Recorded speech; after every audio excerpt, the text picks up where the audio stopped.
Buenas noches, mi nombre es Jacqueline Muñoz, soy estudiante de octavo semestre de Contaduría Pública. El presente video va con la finalidad del área de Tributaria 2, donde debemos de hacer el papel de contribuyente y asesor contador.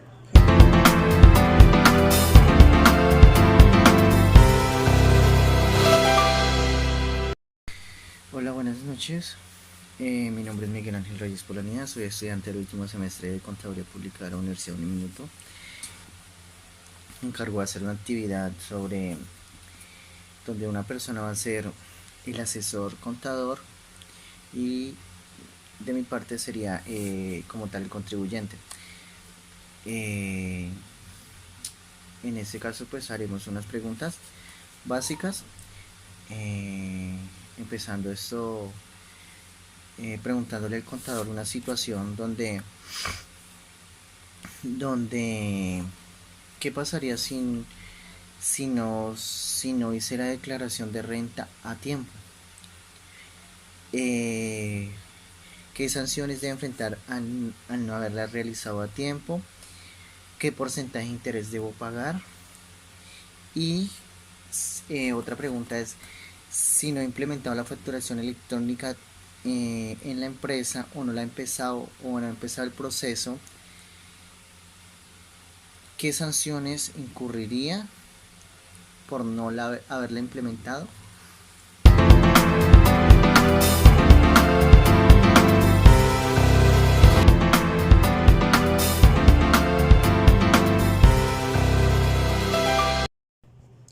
Buenas noches, mi nombre es Jacqueline Muñoz, soy asesora contadora.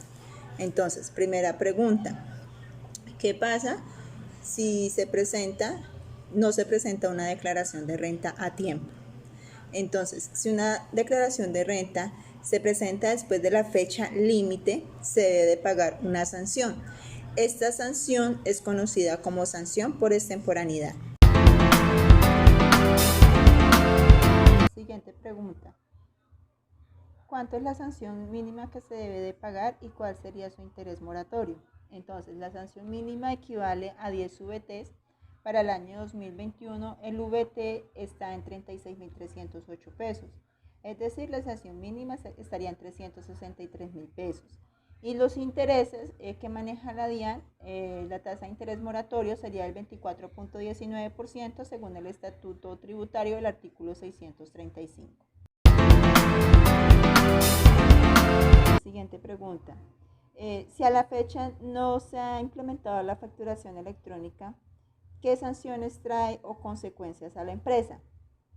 Entonces, la norma indica que quienes, a pesar de estar obligados a facturar electrónicamente, no lo hagan, podrán ser acreedores de una multa económica equivalente al 1% del valor de las operaciones facturadas o incluso se les puede cerrar el establecimiento comercial.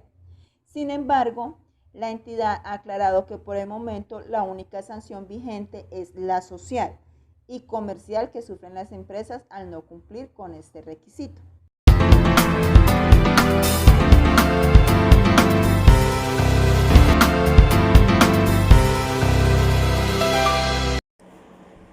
Hola, buenos días, mi nombre es Kelly Joana Perdomo. Actualmente soy comerciante, persona natural. En estos momentos estoy buscando asesoramiento financiero y quería pues tener algunas respuestas acerca de unas pequeñas inquietudes que tengo. Bueno, mi primera pregunta es ¿cómo sé si debo presentar renta en el año grabable 2020? Segunda pregunta, ¿qué se entiende por determinación cedular de renta? Tercera pregunta, ¿qué documentos debo tener para el diligenciamiento de la declaración? Cuarta pregunta, ¿qué formularios se utilizan para presentar la declaración de renta? Y quinta y última pregunta, si una persona natural no está obligada a declarar, ¿lo puede hacer de forma voluntaria?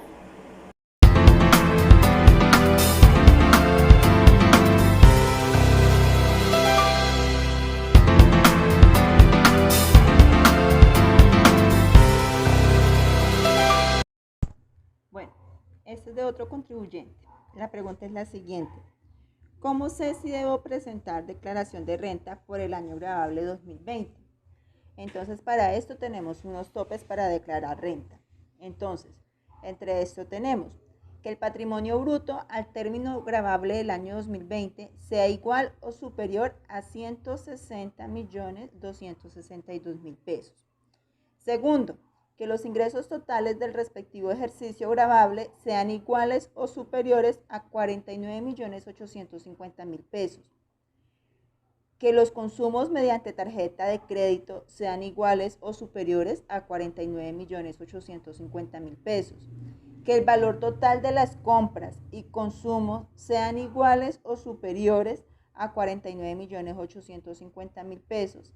Que el valor total acumulado de consignaciones bancarias, depósitos o inversiones financieras sean igual o superior a 49.850.000 pesos. Con base en estos datos podrás saber si se debe o no declarar. Tenemos otro contribuyente que nos dice qué se entiende por determinación cedular de la renta. Entonces, en la reforma tributaria estructural, Ley 1819 de diciembre 29 del 2016, parte 1, reglamentada por el decreto 2250 de diciembre 29 del 2017, estableció un nuevo mecanismo para el cálculo del impuesto de renta de las personas naturales residentes, que consiste en clasificar los ingresos anuales del contribuyente según su origen y depurar cada grupo de forma independiente, siguiendo las reglas establecidas en el artículo 26 del Estatuto Tributario aplicadas a cada caso, lo cual constituirá la renta cedular. Es decir, para clasificar las rentas de acuerdo con la fuente que las produce, para aplicar una tarifa de impuesto diferencial en cada caso particular. Por su parte, la Ley 1943 del 2018 hizo algunas modificaciones a ese sistema cedular, las cuales tienen aplicación a partir del año gravable 2019. Bueno, tenemos otra pregunta. ¿Qué documentos debo tener para el diligenciamiento de la declaración? Entonces, los documentos requeridos para el diligenciamiento de la declaración, primero, deben reposar en sus archivos personales. Para ilustración se enuncian algunos de ellos y según el caso puede existir otros que no los vaya a relacionar en el momento. Tenga en cuenta que se debe conservar la totalidad de los soportes que usted con los que va a declarar, en el caso de ser requeridos por la DIAN en algún momento. Entonces, documento indispensable: copia del certificado de inscripción en el Registro Único Tributario, es decir, el RUT debidamente actualizado. Para determinar el patrimonio se requiere a disposición los documentos que consten la titularidad de los bienes, derechos e inversiones y los que respaldan las deudas con valores certificados al 31 de diciembre del 2020. Entonces, primero, certificados o extractos de los saldos de las cuentas de ahorros y corrientes emitidas por las entidades financieras. Segundo, certificado de las inversiones emitidas por las entidades donde se constituyó inversión, por ejemplo, CDTs, bonos, derechos fiduciarios, inversiones obligatorias, entre otros. Declaración o estado de cuenta del impuesto predial de los bienes inmuebles que usted posea. Escrituras de adquisición de los bienes inmuebles y o certificados de instrumentos públicos. Factura de compra o documento donde conste el valor de adquisición de los vehículos. Relación de los muebles, enseres, maquinaria y equipo por su valor de adquisición más adiciones y mejoras.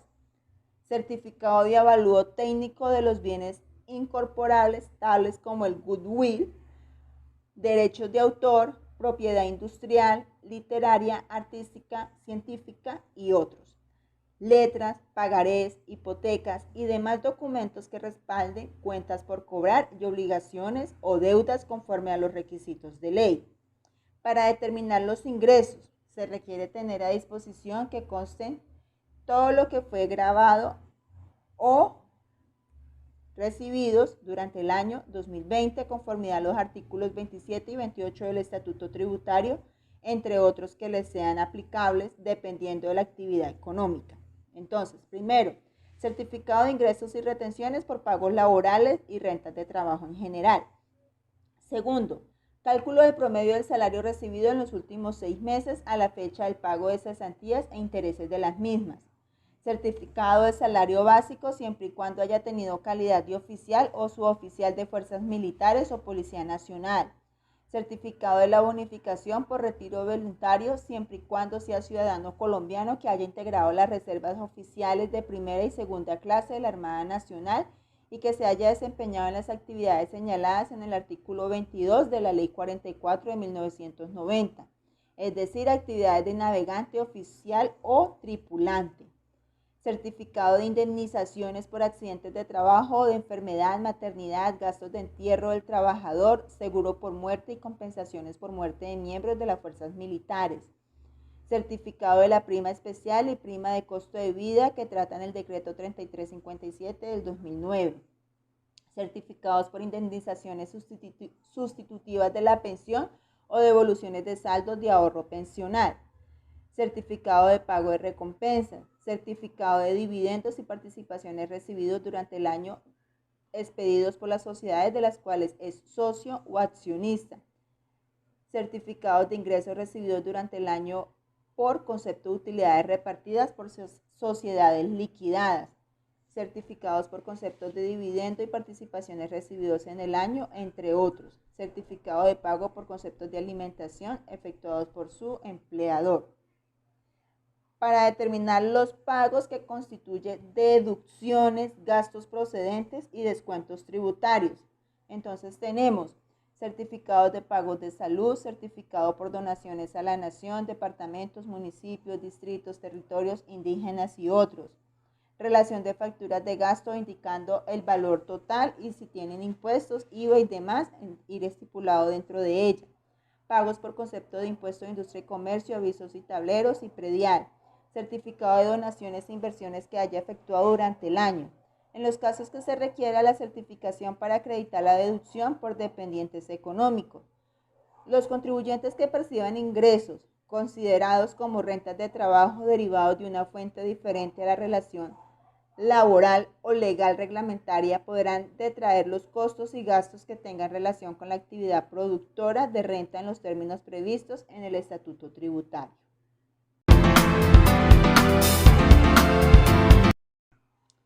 Siguiente pregunta. Tenemos, ¿qué formulario se utiliza para la declaración de renta año 2020? Entonces debemos de tener en cuenta lo siguiente. El formulario 210, declaración de renta y complementarios, personas naturales y asimiladas de residentes y sucesiones ilíquidas de causantes residentes. También tenemos el formulario 110, declaración de renta y complementarios o de ingresos y patrimonios para personas jurídicas y asimiladas y personas naturales y asimiladas no residentes y sucesiones ilíquidas de causantes no residentes. Siguiente pregunta. Tenemos, ¿qué formulario se utiliza para la declaración de renta año 2020? Entonces debemos de tener en cuenta lo siguiente. El formulario 210, declaración de renta y complementarios, personas naturales y asimiladas de residentes y sucesiones ilíquidas de causantes residentes. También tenemos el formulario 110, declaración de renta y complementarios o de ingresos y patrimonios para personas jurídicas y asimiladas y personas naturales y asimiladas no residentes y sucesiones ilíquidas de causantes no residentes. Bueno, tenemos otra pregunta. Si una persona natural no está obligada a declarar, ¿lo puedo hacer de forma voluntaria? Entonces, a partir de la aprobación de la Ley 1607 del 2012, el Estatuto Tributario, en su artículo 6, indica que si la persona natural es residente en el país y no está obligada a presentar declaración de renta, podrá presentar voluntariamente siempre y cuando le hayan practicado retenciones en la fuente a título de este impuesto en el respectivo año gravable, y dicha declaración producirá efectos legales.